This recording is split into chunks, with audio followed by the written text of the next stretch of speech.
कौन ब्रह्मा का पिता है, कौन विष्णु की माँ, शंकर का दादा कौन है, हमको दे बता। यह जानने के लिए कृपया सुनिए संत रामपाल जी महाराज की अमृत वचन, सभी पवित्र धर्मों शास्त्रों के आधार पर सत साहित्य। उसी क्रिया से अब देखिएगा गीता जी अध्याय नंबर 7 के, ये श्रीमद् भगवत गीता गीता प्रेस गोरख से प्रकाशित है और इसके श्लोक नंबर या 12 से शुरू करते हैं। और भी जो सतगुण से उत्पन्न होने वाले भाव हैं, जो रजगुण से तथा तमगुण से होने वाले भाव हैं, उन सब को तू मुझसे ही होने वाले ऐसा जान, परंतु वास्तव में मैं और वे मुझ में नहीं है। अब आपने शिवपुराण में पढ़ लिया रुद्र संहिता के अध्याय नंबर 9 में प्रश्न नंबर 110 के ऊपर कि लेखक कहता है, वक्ता बता रहा है कि रजगुण ब्रह्मा विष्णु महेश, इनमें ब्रह्मा विष्णु और रुद्र, इस काल के पुत्र तमोगुण को रुद्र भी कहते हैं।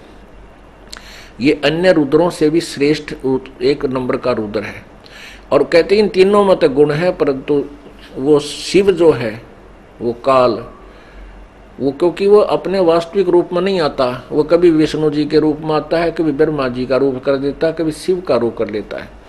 तो वो शिव जो है वो इन गुणों से न्यारा है, इनसे भिन्न है। इसी प्रकार यहाँ ये कह रहा है कि मैं इनमें नहीं हूं, तीनों देवताओं के पास मैं इनसे अलग हूं। मैं आगे देखिएगा अध्याय नंबर 7 का ही श्लोक 13, इसमें कहा है कि गुणों के कार्य रूप सात्विक राजस और तामस, इन 3 प्रकार के भावों से यह सारा संसार प्राणी समुदाय मोहित हो रहा है। इसलिए इन तीनों गुणों से परे मुझ अविनाशी को नहीं जानता। अब देखो, तीनों गुण से परे मुझे नहीं जानता, इसका मतलब है कि जो भगवान है वो गीता बोल रहा है इस जैसे और भी हैं 3, ये जो कि यहाँ पूजा की भक्ति का बात चल रही है। अगर देखना है कहेगा ये मुझे भी ना बचते, इन्हीं तक इन्हीं की पूजा करते हैं। तो रजगुण ब्रह्मा, सतगुण विष्णु, तमगुण शिव जी की तरफ संकेत कर रहा है कि ये तीनों गुणों से जो भी कुछ हो रहा है इनका मुख्य कारण मैं ही हूँ, ये नहीं जानते इस बात को, और ये मुझे छोड़ इन्हीं के ऊपर आश्रित रह जाते। मैं इनसे शक्तिशाली हूँ, मैं इनसे ज्यादा लाभ दे सकता हूँ, इसलिए कह रहा कि मुझे भी ना भजते। आगे देखो 14वें श्लोक में,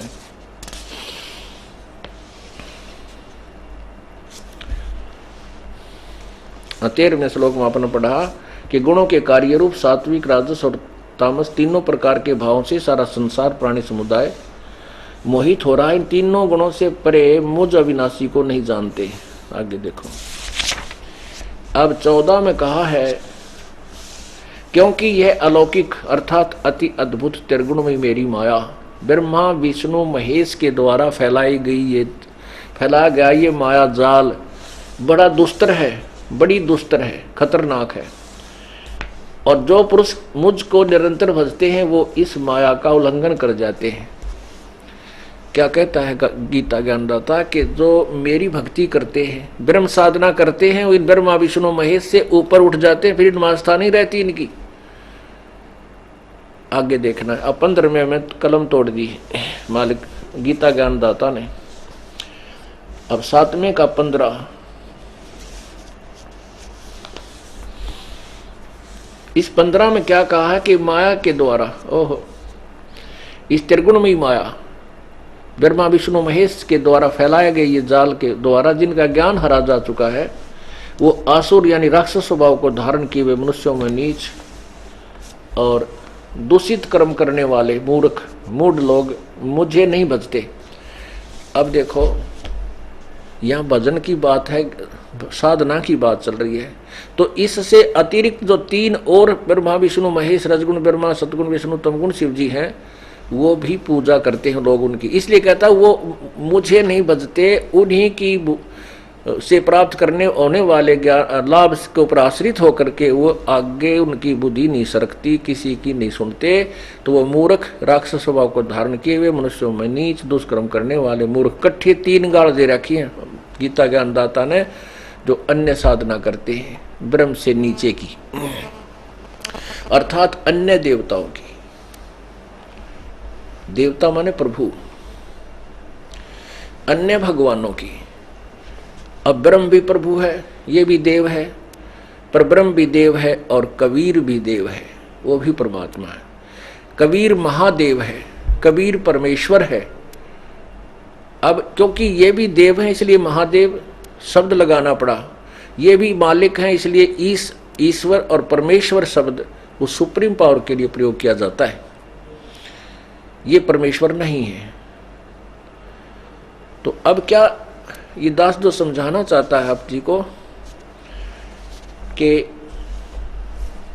अब ब्रह्म के कह रहा है कि तीनों गुणों के द्वारा जो इन्हीं की साधना करते हैं वो राक्षस स्वभाव को धारण किए हुए मनुष्यों में नीच दुष्कर्म करने वाले मूर्ख मुझे ना भजते। अब फिर कहता है मेरे भजने वाले भी 4 प्रकार के हैं।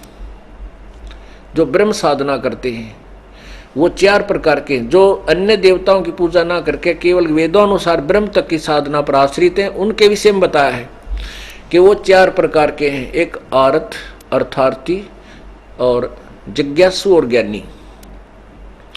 गीता जी अध्याय नंबर 7 के मंत्र 16 से और 16-17 में। अब जैसे आर्त कौन होते हैं? जो संकट निवारण के लिए केवल वेदों के ही मंत्रों का अनुष्ठान करते हैं, वो कोई और किसी प्रकार का कोई जंत्र मंत्र कोई अन्य बुक से नहीं लेते अनुष्ठान में। वो अपने संकट निवारण के लिए भी वेदों के मंत्रों का ही बार बार आवर्ती या कोई अनुष्ठान करते हैं। और अर्थार्थी जो धन लाभ लेने के लिए वो वेदों के ही मंत्रों से करते हैं। और जिज्ञासु वो होते हैं जो भगवान प्राप्ति के लिए तरफ रही होते हैं, जगह जगह संतों से मिलते हैं, उनसे ज्ञान ग्रहण करते हैं और स्वयं वक्ता बन जाते हैं और फिर नकली गुरु बनकर वो दुनिया को भ्रमित करने लग जाते हैं। वो भी रिजेक्ट किए हैं कि तीनों नहीं।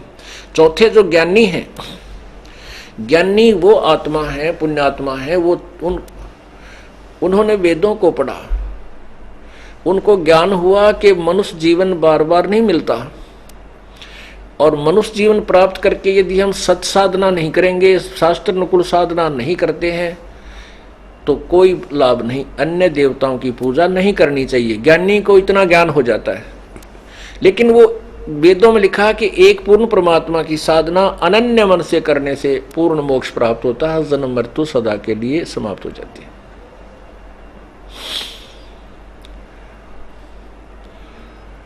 तो उसमें